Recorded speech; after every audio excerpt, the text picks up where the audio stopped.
Hi, and welcome to this final video on projectiles, and this is a video that's designed to help you deal with how they make projectile questions a bit more kind of year 2-ish, i.e. a bit more mathematically challenging.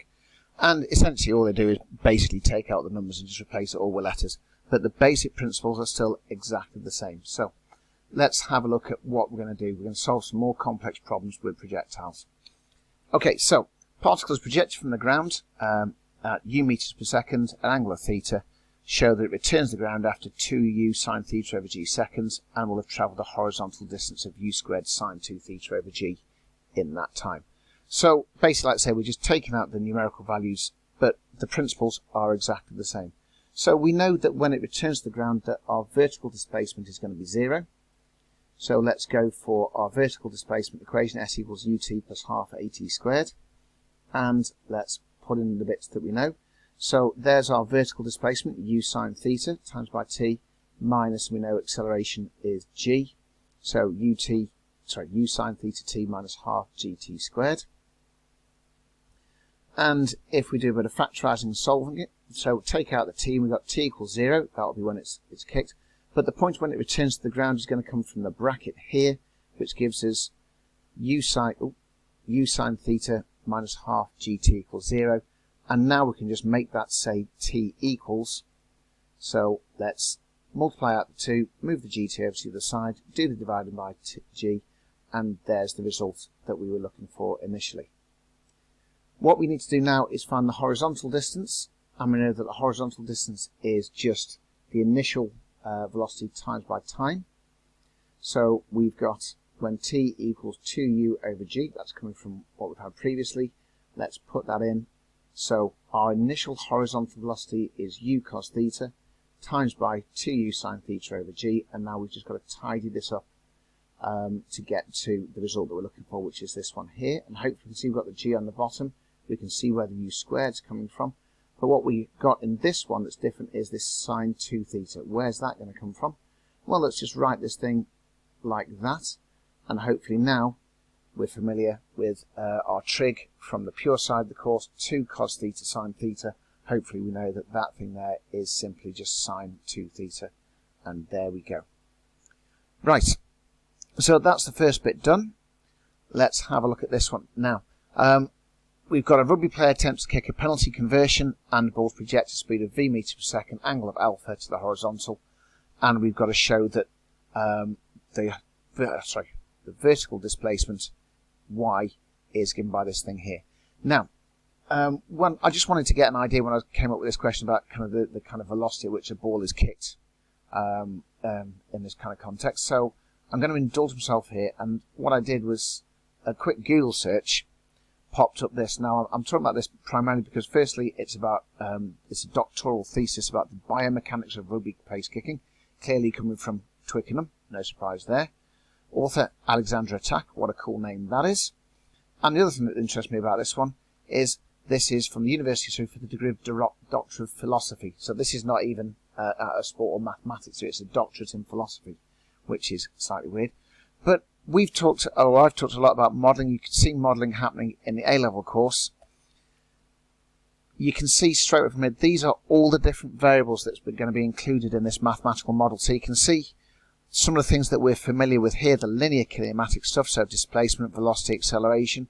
But you've also got all these other things that are included here to make this model more accurate. So these things are all different variables that are being put into this model, and straight away we can see that how mechanics models can get very, very complex very, very quickly, and also why they're very trimmed down and simplified for essentially an introduction to mechanics at the start of the course. So we've got angular mechanics going on. We've also got a whole bunch of moments, and it might be already studied moments, so aerodynamic stuff going on as well as there.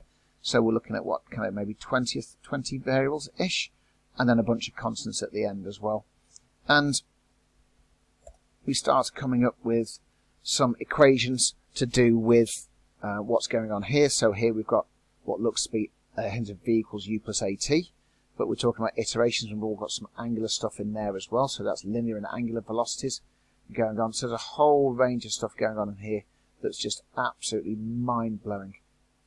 And this kind of thing, it runs to, this whole thesis runs to, how many we've got down here, 260 odd pages on the mechanics of kicking a rugby ball. Absolutely mind-bendingly wonderful stuff.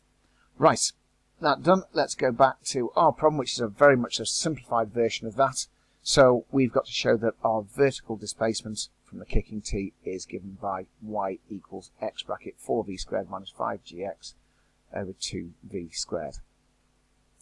Right, so here we go. You'll notice that this thing here doesn't depend on t, so we've got to get rid of the t, but it does depend on x. So I'm going to link the two things together via our horizontal displacement. And so what we've got there is x is v cos alpha times by t.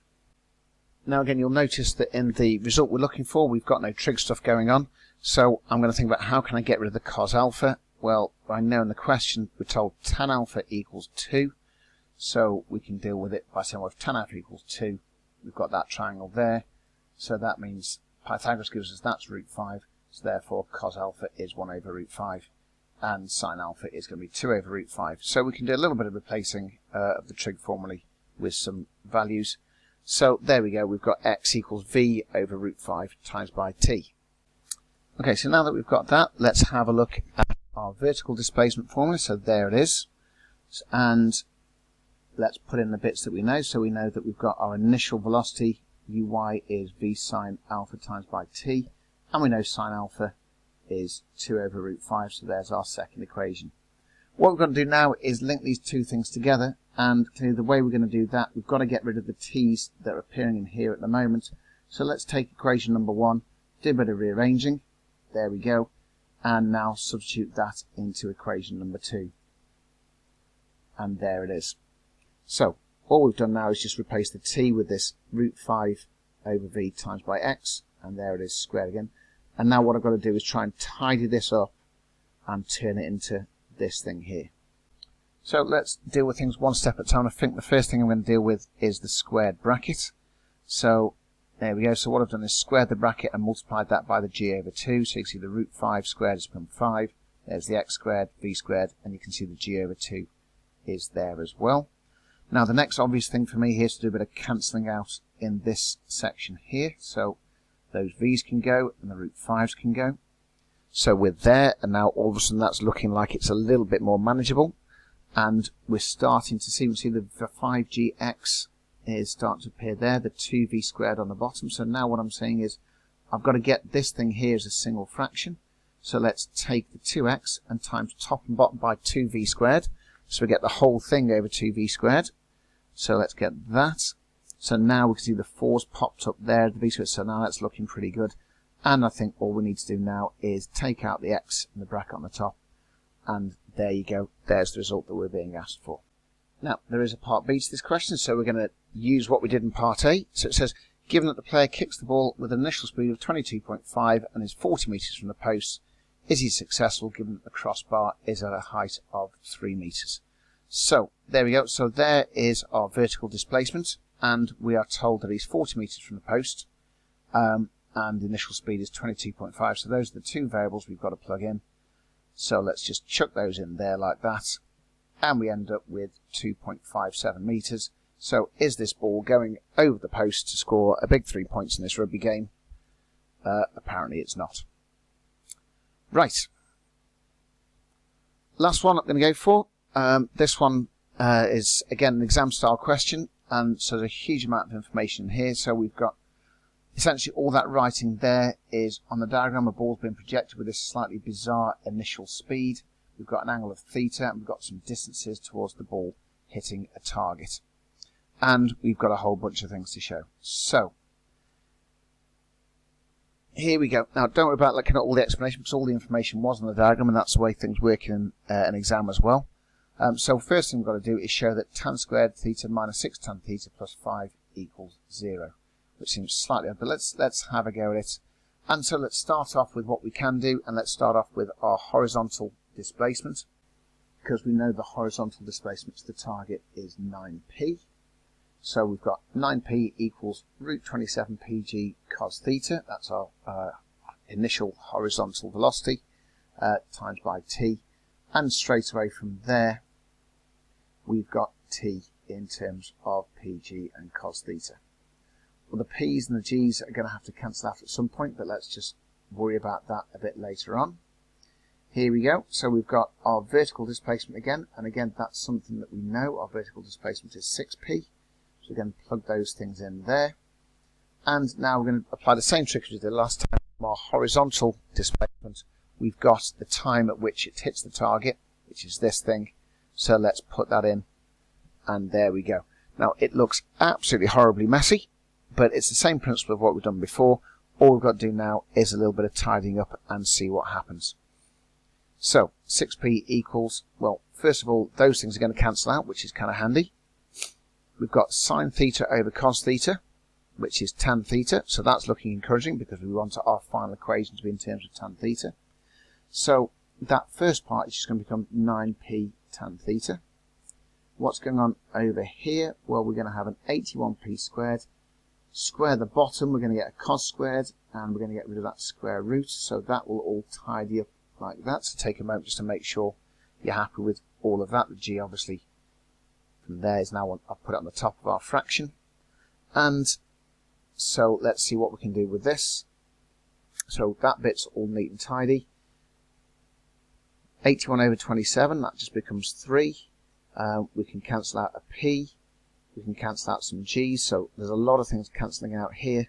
So it ends up as 3p over 2 cos squared theta.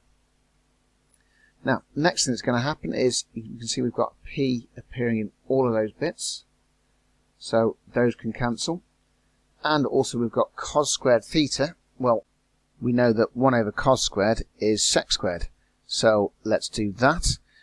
Now, if you kind of remember back to your pure stuff and your trig identities, hopefully you remember there is a link between tan and sec squared. So let's just kind of pick that up. And I always go back to my sine squared plus cos squared equals 1. I know I'm aiming for sec squared, which is 1 over cos squared. So let's divide everything by cos squared. So now we've got tan squared plus 1 equals sec squared. So that's the identity I'm going to use to replace our sec squared. There it is. And now we're getting closer and closer to it because we've got everything in terms of tan. We've got the tan squared appearing. So let's just now multiply out the brackets, do a bit of tidying up, and then the whole thing divide by 3. And there you go. There's the result that we're after. Right. Breathe a sigh of relief and then crack into part B. And part B says find the two possible angles of projection are theta 1 and theta 2. So find both of those angles. And so that question is basically just saying, please solve this equation. So we can either do it by factorising, or you can put it into your calculator, and we end up with tan theta 1 equals 5, tan theta 2 equals 1. And again, we're not being asked to find the angles, we're being asked to find tan theta 1 and tan theta 2. And so there we go, we've done that. On we go. Part C, it says the particle is projected at the larger angle, which is theta 1. Show the time of flight from O to T is root 78p over g. Okay, so time of flight. From our horizontal equation, we had that. So we know that's our time of flight. So now what we've just got to do is put in what we know into that. So we've got tan theta equals 5. So therefore we've got cos theta equals 1 over root 26. And 1 over cos theta is going to be root 26. I've gone for 1 over cos theta because I'm basically seeing that there, so we can just replace the cos theta on the bottom with the root 26 on the top. So we've got that. So now we've just got to do a bit of tidying up, and you'll see the whole thing is inside a square root here. So the only bit I haven't got square rooted is the 9p. So what I'm going to do to get around that is just write 9p as being the square root of 81p squared. Like that. So now the whole thing is under just one big square root, and you can see we can cancel the p on the bottom with the p on the top, and there we go, 81 times 26 over 27. That all turns out to be 78, and there you go. Again, it's just a numerical thing. Just take a moment, just check in the calculator. 81 times 26 divided by 27 is 78, and that's part C sorted. And then finally part D, the speed of the particle immediately before it hits T. So speed, we're going to need the horizontal component velocity and the vertical component of velocity. So our horizontal component is going to be root 27 pg times by cos theta. And remember we had cos theta is 1 over root 26. So we've got that. We've then got our vertical components from v equals u plus at. So this bit here being a, and there's our value from t that we had from the previous part of the question. Replace the sine theta with a 5 over root 26. Now, a bit of faffing around to do here, but let's just walk you through it. So we've replaced with the 5 over root 26. Again, I've taken this 5 and written it as root 25, and so I can write the whole thing underneath one big square root symbol. So we've now got 27 times by 25 over 26, so that's the 675 pg over 26. So that bit is this bit here, and then that second bit is just the bit that I've highlighted in green there. And again, what I've done is I've said, well, let's make g, we'll write that as the square root of g squared, which allows me to bring it inside the square root. Now, this is still looking like a bit of a horror show, so what else can we do? Well, let's have a look in this one here. I've got a g squared over g, so I can do some cancelling there. Now I'm looking at this thinking, well, I've got everything in terms of, we've got two roots, and we've got a pg here and a pg here. So if I take out a square root pg as a common factor, then that just leaves me with something numerical inside the bracket. Now, it's still not particularly nice looking, but if I'm thinking on a little bit, I need the vertical component of velocity, the horizontal component of velocity, but I'm now going to be doing some Pythagoras, so I'm going to be doing some squaring, and because all of this thing here is in terms of square roots, I'm hoping, desperately hoping, fingers crossed, that things will tidy up a little bit when I do the squaring. So let's just have a little look at what's going to go on. So, speed is going to be v squared in the horizontal component, v squared in the vertical component. So let's do that squaring. So let's come up here and square that, which just leaves us with v squared is 27 pg over 26. Let's do v squared now, and if we square this, and again, just coming off the calculator, this thing here is the numerical element. When you square it, turns out to be just 363 over 26. So that's now starting to tidy up a little bit. Let's put our two expressions, this one and this one, back into here. So there we go. Fortuitously, we've got them both over 26. So we can add, we've got them both in terms of PGs. And now if you add those two fractions together, so if we do 27 plus 363 all over 26, what do you know? It turns out to be 15. So we end up with our speed is root 15 PG, which is all nice and simple, and we can be reasonably confident that we've got things right, because we've ended up with something that where everything's dropped out, tidied up, and looks nice and neat.